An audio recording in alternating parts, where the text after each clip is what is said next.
Go ahead. Dear Lord, thank you for you for bringing us all here this morning. As we go through the Sunday school hour, something from your word. In Jesus' name.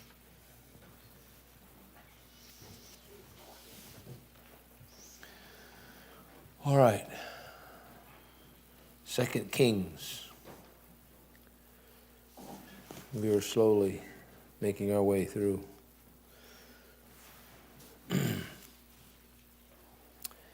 As I said in other times, there's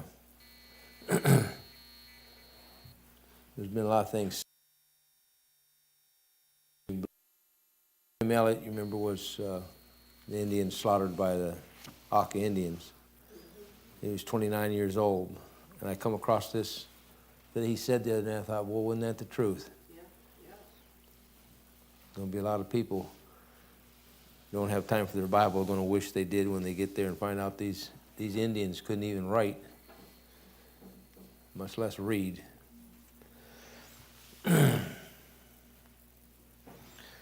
So chapter 3 of 1 Kings, verse 3 says, Nevertheless he clave unto the sins of Jeroboam, the son of Nebat, which made Israel to sin. And I said to this fact, how would you like your legacy to be? Which or who made Israel to sin? It said of him, of 19 kings that he made Israel to sin. So the legacy of Jeroboam is not very good.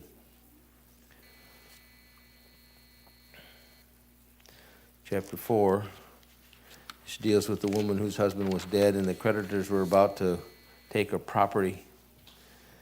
And Elisha tells her to go home, shut the door, and take the pot of oil, pour it into the barrels that she could find.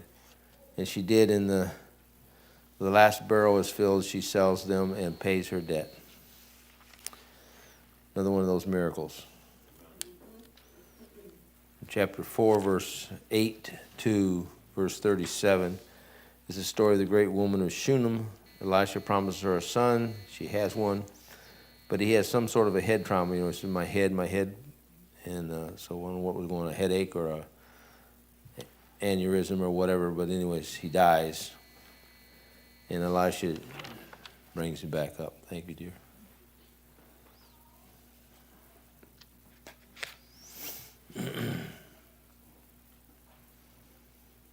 Chapter 5, verse 12. And of course, you remember Nahum was a man with leprosy, and he went to the prophet, and he figured the prophet was going to do some great thing, come outside and lay his hands on him and say, be ye healed. Instead, he tells him to go and get into the river.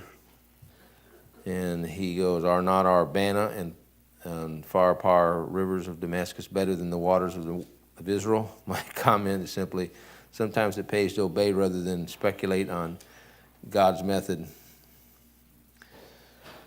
Maybe those rivers were better, but that's not what the Lord told him to do. Sometimes in your life you have to learn it may not be the best, but if that's what the Lord told you to do what he told you to do. And the outcome will be to your better. 5:26. And he said unto him, went not my heart with thee when the man turned again from the chariot to meet thee? He said, time to receive money and receive garments and olive yards and vineyards and sheep and oxen and manservants and maidservants. So just a thought here, don't forget the one who goes with you. He thought he was all by himself. Chapter 6, verse 16. And he answered, fear not, for they be with us are more than they that are with them. You remember the young servant come out and he saw the Syrian host, and he said, oh, we're done for. And the Lord, Elijah asked the Lord to open his eyes so that he could see. Elisha, I think I said Elisha. And he does, and he says, verse 17, and Elisha prayed and said, Lord, I pray thee, open his eyes that he may see. And the Lord opened the eyes of the young man, and when he saw, Behold, the mountain was full of horses and chariots around about Elisha. And when they came down to him, Elisha prayed unto the Lord and said, Smite these people, I pray thee, with blindness. And he smote them with blindness according to the word of Elisha. Elisha is not a man to mess with. He'll burn you up or he'll blind you. And sometimes you just need your eyes opened. You can't see what's in front of you.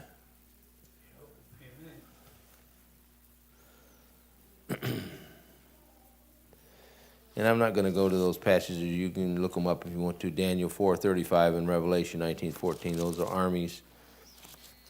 And these people who seem to think that God doesn't believe in war and haven't ever read a Bible. They wouldn't go 14 chapters and they'd run into Abraham with his army. So usually I just, take a drink of water and go about my business. Chapter 7, verse 2, And the Lord on whose hand the king leaned answered the man of God and said, Behold, if the Lord would make windows in heaven, might this be? And he said, Behold, thou shalt see it with thine eyes, but shall not eat thereof. In verse 19, that's exactly what happened. He went to a rock concert and got trampled to death. The Lord answered the man of God, verse 19, and said, Now, behold, if the Lord should make windows in heaven, then might this be? And he said, Behold, thou shalt see it with thine eyes, but shall not eat thereof. And so it fell upon him, and the people trode him in the gate, and he died. So it must have been a rock concert. I guess, here's the thing I thought of when I read that. I thought, it'd be just like the Lord to say, well, if I'll make some windows then. It wasn't like, to me, it isn't like God's caught like, oh, there's no windows. You're not going to catch God. Amen. And to say, if there be windows in heaven, then this will happen. I mean, you really want to challenge God to a duel? I'm not challenging God to a duel. 9:22. It came to pass when Joram saw Jehu that he said, Is it peace, Jehu? And he answered, What peace, so long as the whoredoms of thy mother Jezebel and her witchcrafts are so many? That'll get you in trouble nowadays. And I decided I was going to look at the word witchcrafts, just because I wanted to see what the dictionary had to say. And it says that the witchcrafts would be sorcery, enchantment, interaction with evil spirits, rituals that included the incorporation and belief in magic, bewitchment, and so on. Now turn over to Revelation 18 just a minute.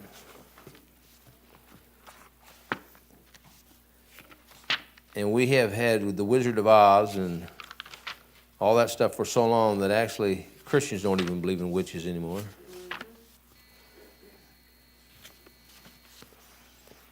Look at Revelation 18 and verse 23. And the light of a candle that shall shine no more at all in thee, and the voice of the bridegroom, and the bride shall be heard no more in thee. For thy merchants were the great men of the earth, for by thy sorceries were all the nations deceived. There's that witchcraft stuff. So you're living in a day when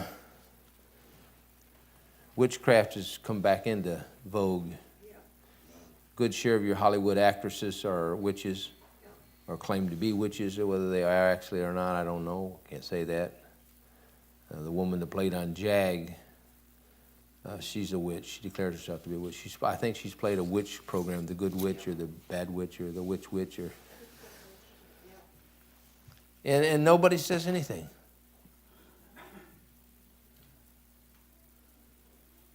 Just let it come into your home. Chapter 10.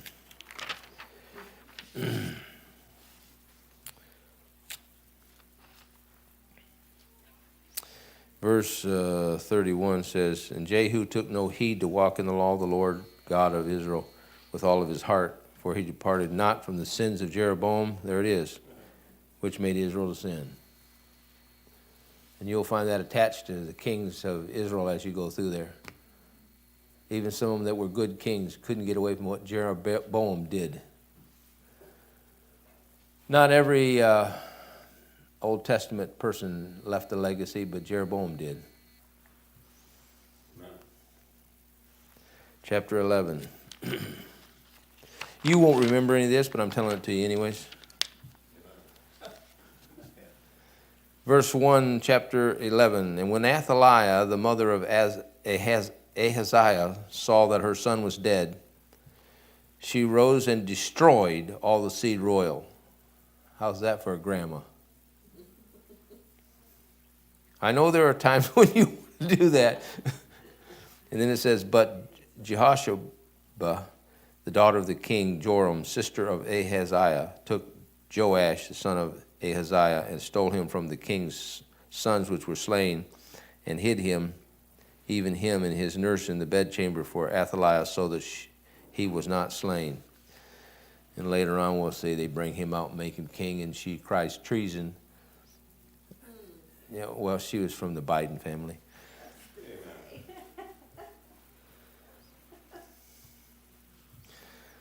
The only thing I got to say about Athaliah is that she must have been one of the most wicked women next to Jezebel that ever lived. I mean, Jezebel didn't kill her own grandkids. You got to be a pretty wicked woman to kill your grandkids. Yeah, at times you feel like killing your kids. I understand that. But to kill your grandkids, that's the reward for not killing your kids. All right. Let's see. Chapter 17. As I said, there's not a lot of notes and stuff in here.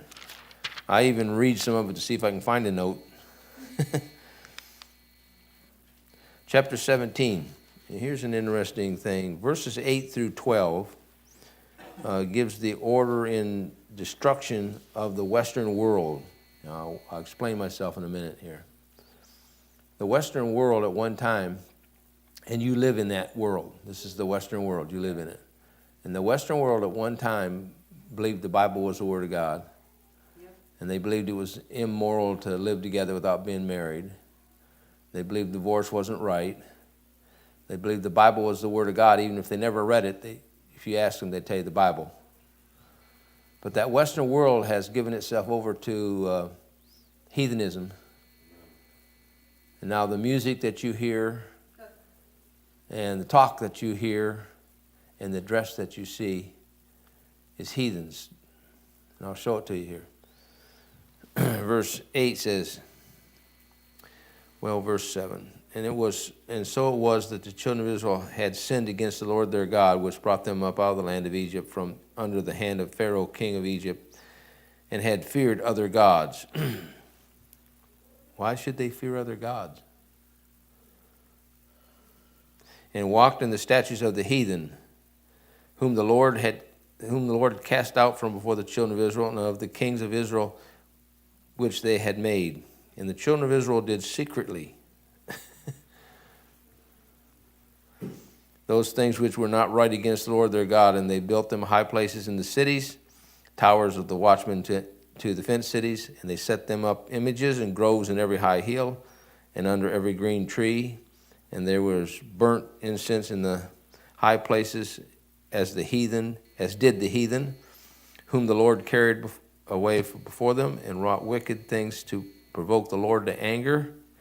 And they served idols, whereof the Lord had said unto them, Ye shall not do this thing. Yet the Lord testified against Israel and against Judah, and so forth and so on. So the Western world, and this passage isn't about the Western world. I'm applying it, all right? I'm making an application. What Israel did, this is what America's doing. Mm-hmm. And they won't have any better results than Israel. They became Baal worshipers, stiff-necked, gospel-rejecting, drug and devil-worshiping country that was perverted to the max. Verse 7, they had feared other gods. Their gods became education. America lives on education. If the master of science says something, then that's the truth. If they say the world's going to get warmer and we got to control it, then that's what we'll do. You can kiss it goodbye, folks. It's gone, man. Yep. I don't like it. I hate it with everything I can hate it with, but it's gone.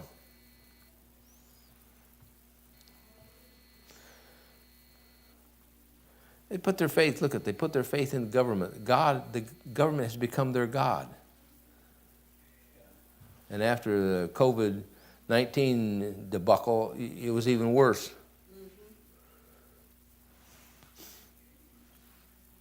The statutes of the heathen, statutes I should say, they dress like them, talk like them, use their lingo. How many of you ever played basketball when you were a kid? Oh, well, see, you're not old enough. When I played basketball in high school, if you bumped into somebody, that was a foul. Mm-hmm. You couldn't push them across the floor. You couldn't take 3 steps to get the ball to the basket. Yet all that stuff taking place, you know what that come from? That come from street basketball. From Detroit and Chicago and all that street basketball stuff. That's where that came from. And just got incorporated right in there. Nobody questioned it. They just incorporated right in there. That's where it all come from. Most of those guys would be fouled out in my day. They'd have to go to playing hockey. In hockey, you can bump into people. Verse 9, children of Israel did secretly. Nightclubs, houses of ill repute. Anybody in here, I have one. I have a deed to a piece of property in Lupton that was made before probably 1920 anyways. If you have a deed and you bought a piece of property in Lupton and it's an old piece of property, follow your deed back and you know what you'll find? A statement in it that says you cannot sell or make any kind of liquor or whiskey or anything in your house, in that property, and you can't run a house of ill repute. That was the rules of Lupton. You want to see if they stick nowadays? The guy that owned the store across the street couldn't get a right to a liquor license because the church wouldn't let him.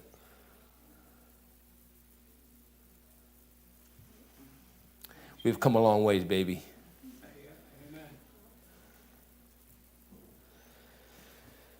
They set up images, the Washington Monument, St. Peter's, steeples on church buildings.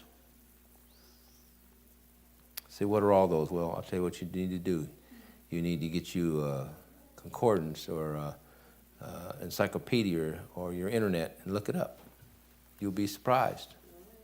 Be surprised.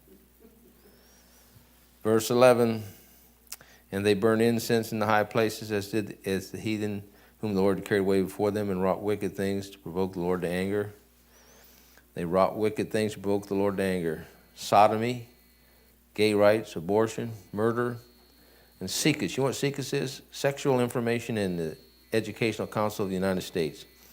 It's sex education for social change. Check them out.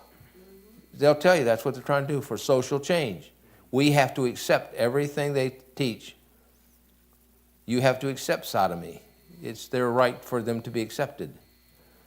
You see what they've done? What they've done is they won't make any laws for you, but they'll make laws for them. Right.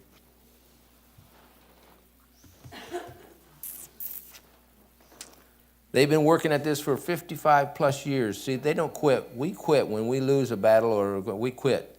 The Sodomites didn't quit. They just kept going at it until they got their rights.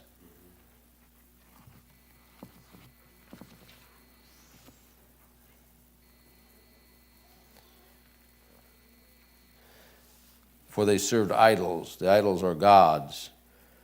Necromancy is communication with the dead.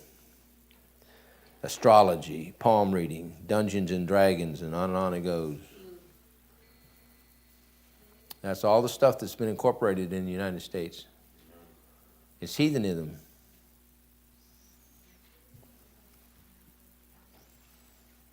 It doesn't make you a popular preacher, but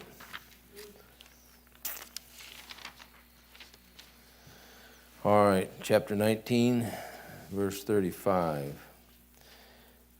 And it came to pass that night that the angel of the Lord went out and smote in the camp of the Syrians 180,500. And when they arose, early in the morning, behold, they were all dead corpses.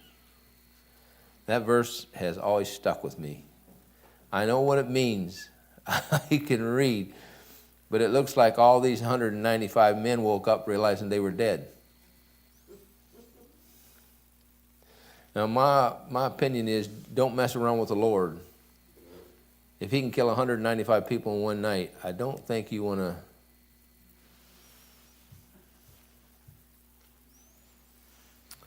Jerusalem, well, chapter 21 in verse 7.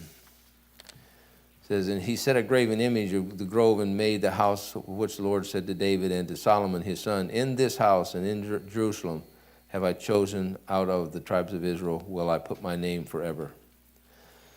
And just Jerusalem is where God put his name, and notice it's forever. The Philistines shall never, ever, always occupy it. It belongs to Israel. It's a place where God set his name. And he said he did it forever.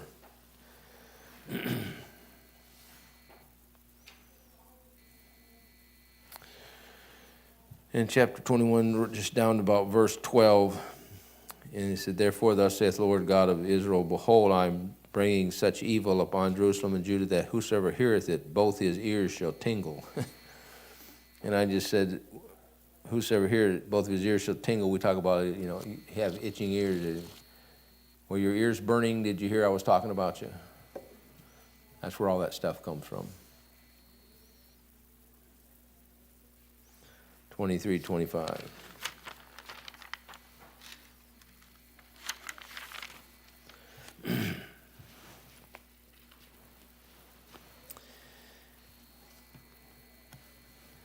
Well, let's look at verse 24.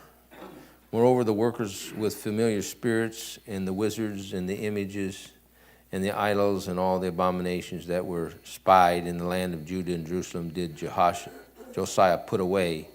He might perform the word of the law which was written in the book of Hilkiah the priest, found in the house of the Lord. And like unto him was there no king before that turned to the Lord with all of his heart, with all of his soul, with all of his might, according to what the law of Moses, neither after him rose there any like him. So God is simply saying of Josiah, before him and after him there was not a king like him. So if you read a verse that seems to change it different, you need to check and see if you've missed a word.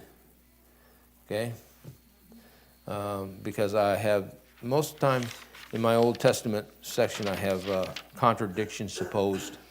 Contradictions supposed. Because the people who don't like the Bible try to find mistakes. When you read your Bible, you don't read it for mistakes. You read it for learning, or you should be. Amen. Well, critics read the Bible to find a mistake in it so they can say, see? And most of the time, you just say, well, why don't you try your head in a barrel for about 30 minutes full of water?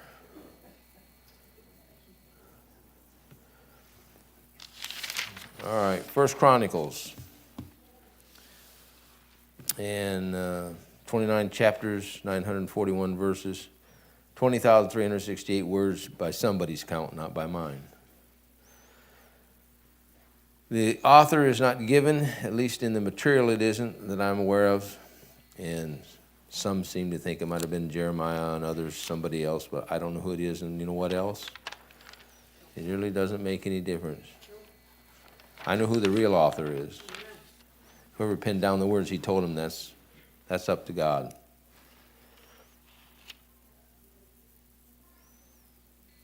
Oh, yeah, I might say this here in relationship to chapters 1, 2, 3, 4, 5, 6, 7, 8, 9, particularly those chapters. This is the true genealogy for the nation of Israel. All right? You'll find genealogies, small lists in various different places, but this is the official list. These are where the families came from. So when Israel gets ready to trace their history, they're going to use this list right here. And what you don't know maybe is that most of the Jews don't know what tribe they're from. And that all got between World War II and the kings of the lands, the destruction of the nation of Israel, they pretty well lost their ancestry. If you read the book of Nehemiah, you'll find that certain people were put out for being polluted because they couldn't trace their history back to the right place. So it's not anything new for Israel not to have their history. I mean, it's 4,000 years old. But part of that comes from their rejection of God. Yes, sir? They actually say today that you can only be from two tribes, Benjamin or Judah. Yeah. Two tribes were taken away so long ago and scattered across the nation. Right. You can't actually know if you're from them or not. You only know if you're from Benjamin or Judah. Most Yeah. of them claim that the ones that inhabit the land are Jews from like Benjamin and Judah. I can understand the Judah part, but do you understand why the Benjamin part? What would be with that? Because they were the two tribes that were carried away to Oh, Babylon. yeah, okay. They were the ones that were brought back. Yeah. So they say that those are really the only two tribes you can be sure that you're from. Right, right. Yeah, good point.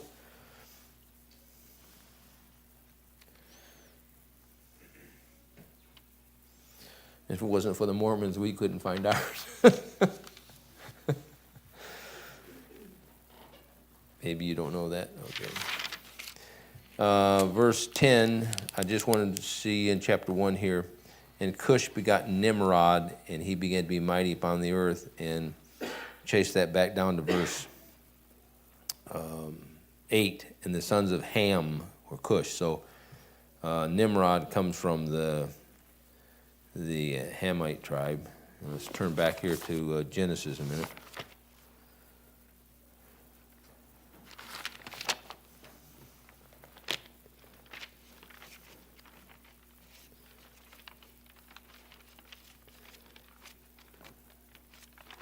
What you got to realize is that there's only 3 boys that all of history came from.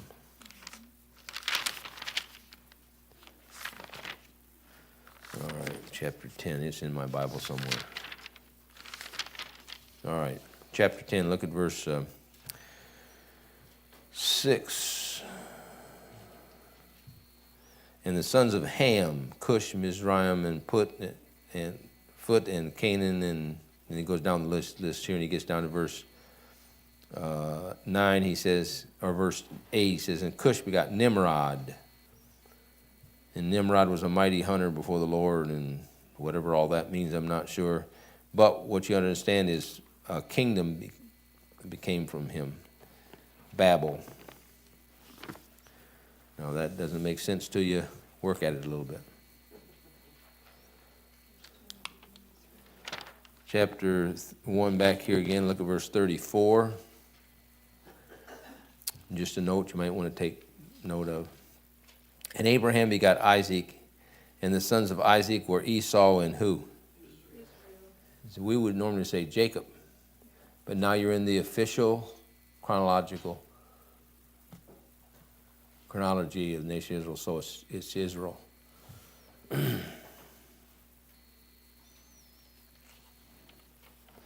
Chapter 5. And verse 1 says, now the sons of Reuben, the firstborn of Israel, for, in parentheses, he was the firstborn, but for as much as he defiled his father's bed, his birthright was given to the sons of Joseph, the son of Israel, and the genealogy is not to be reckoned after the birthright. For Judah prevailed above his brethren, and of him came the chief ruler, but the birthright was Joseph's. So the birthright is supposed to go to the first child, but he violated the rules. And so it goes to Joseph. But what it ends up doing is going to Joseph's sons. And we'll see that way a little bit later.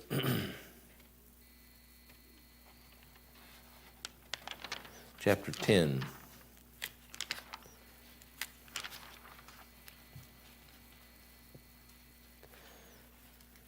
verse 4. Then said Saul to his armor-bearer, draw thy sword and thrust me through therewith, lest these uncircumcised come and abuse me. But his armor-bearer would not, for he was sore afraid. So Saul took a sword and fell upon it. And I'm just going to tell you to go to Judges when you get a chance, 19, and look it up and see what Saul was worried about. All right? He's worried about being abused. Enough said. Verse 13, chapter 10. So Saul died for his transgression which he had committed against the Lord, even against the word of the Lord, which he kept not, and also for asking counsel of one that had a familiar spirit to inquire of it. So, I wasn't supposed to do that. I just mentioned this is one of the 13s in the Bible. 13, a verse with 39 words, which is 3 times 13. Say, what was that all about? Nothing. I just thought I'd give it to you. Well, whatever's happening here. Okay. Chapter 11, this chapter deals with David's mighty men. And this comment I made was, have you ever noticed that Saul had a huge army, but never had a list of mighty men? He may have had some, but there's not a list anywhere of Saul's mighty men, because Saul wasn't a leader. David was a leader. David would go to battle with his men. He'd go in the forefront of the battle. It wasn't until he got older that they realized that he would be easily killed and they wouldn't let him go to war anymore.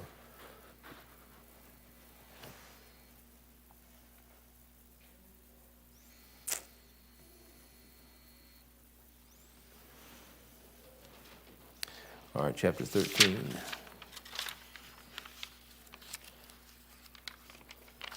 I realize that most of this is probably like very boring, but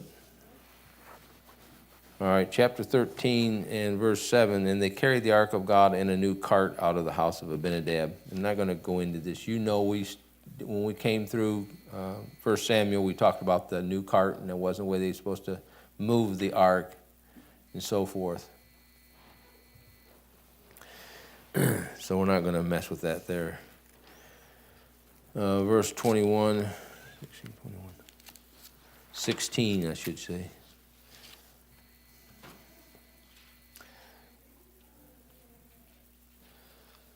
Okay, let's see what I want to do here. Start with verse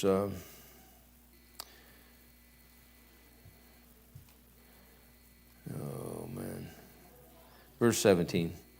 And hath confirmed the same to Jacob for a law, and to Israel for an everlasting covenant, saying, unto thee will I give the land of Canaan, the lot of your inheritance, when ye were but a few, for even a few, and strangers in it. And when they went from nation to nation, and from one kingdom to another people, he suffered no man to do them wrong. Yea, he reproved kings for their sake. Now I want you to get this. Saying, verse 22, touch not mine anointed and do my prophets no harm. Anybody, I'm not trying to trick you, can anybody tell me who the Lord is talking to?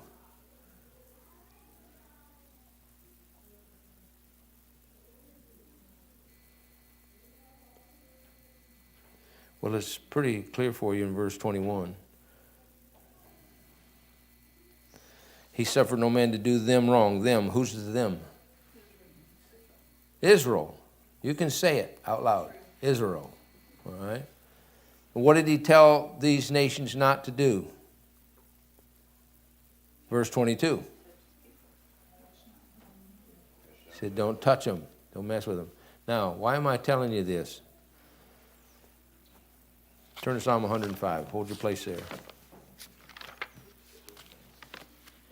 The reason I'm telling you this. for years, I never didn't know the difference. I didn't realize what it was about. And one day as I was reading my Bible, I realized the Lord's talking to the nation of Israel. You'll get it in a minute. Hang in there. Psalm 105, and look at verse 15. And he gave them, wrong chapter. Verse 14, he suffered no man to do them wrong, yea, he reproved kings for their sake. Didn't we just read that? Saying, touch not my anointed and do my prophets no harm.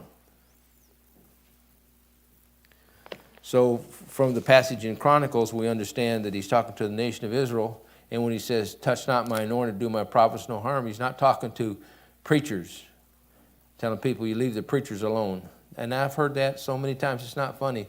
And the application can be made. I'm not saying it can't be. But that's not what he's talking about. He's talking about his nation. Keep your hands off of my people.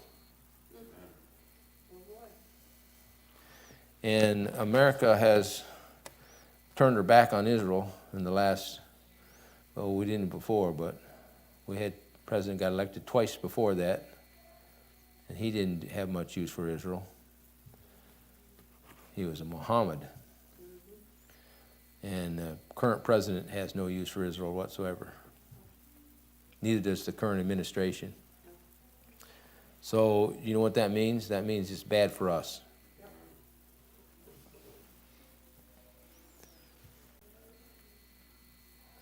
(1642). Just caught my attention as I was reading when Heman and Jeduthun and with trumpets and cymbals for those that should make a sound, and with the musical instruments of who? I just thought it caught my attention. The musical instruments of God. You know anything? Listen, if you know anything about music, and you know where it started, and you know who is in charge of it, that means something.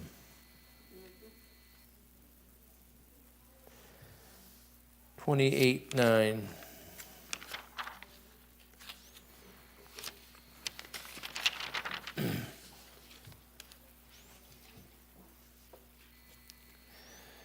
And thou, Solomon, my son, know thou the God of thy father, and serve him with perfect heart and with a willing mind. For the Lord searcheth all the hearts, and understandeth all the imaginations and thoughts. If thou seek him, he shall be found of thee, but if thou forsake him, he will be cast off of thee forever. And so what happened? We cast off God and his word for psychiatry and education, teachers and scientists, and the Weather Channel.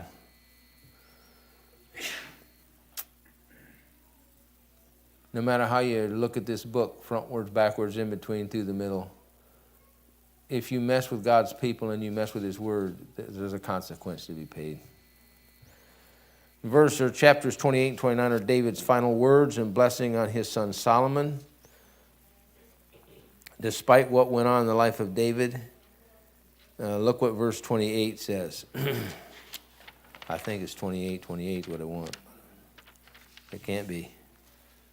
Yeah, 28:29, or 29:28. I'll get it right here in a minute. And he died in a good old age, full of days, riches, and honor, and Solomon his son reigned in his stead. Despite all that David did, he died in a good old age. Now, I know one of the Psalms seems to indicate he suffered when he died, but according to what I read here, he died in a good old age, full of days, riches, and honor. When we get next week, we'll get into Solomon and see what the Lord did for Solomon.